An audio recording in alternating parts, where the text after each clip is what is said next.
les systèmes d'autoconsommation bénéficient de conditions extrêmement favorables.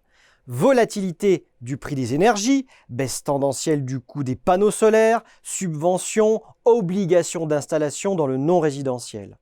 De nombreux grands consommateurs d'électricité s'équipent, à l'image de la SNCF qui souhaite atteindre l'autosuffisance énergétique d'ici 2050.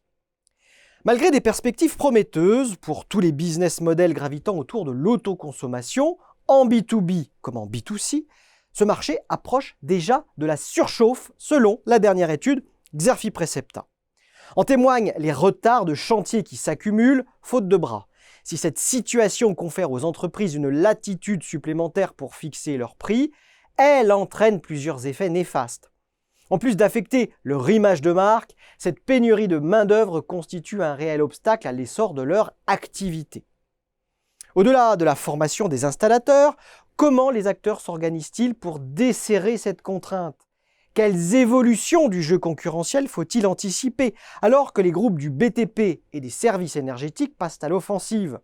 Et quels sont les autres risques sur ce marché en hypercroissance? En réponse à ces questions, l'étude de nombreux cas concrets par les experts de Xerfi a permis de révéler les principales stratégies de croissance s'offrant aux acteurs de l'autoconsommation solaire. 4 axes de développement apparaissent. D'abord, celui de l'innovation technologique. S'appuyant sur l'amélioration des rendements, sur une meilleure intégration au bâti ou sur des offres alliant autoconsommation et stockage énergétique, les pistes d'amélioration technique sont aussi nombreuses qu'ambitieuses.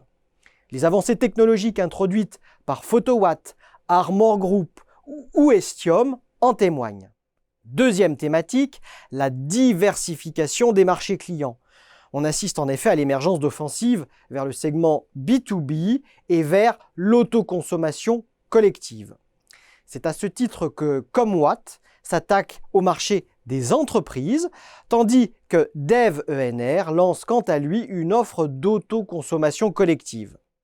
L'amélioration de la qualité des prestations fournies constitue le troisième axe de croissance. Les projets en ce sens sont nombreux et visent ainsi à la montée en compétence des installateurs, à l'image de Cirea multipliant les initiatives auprès de son réseau d'installateurs ou de la création de la certification QualiPV.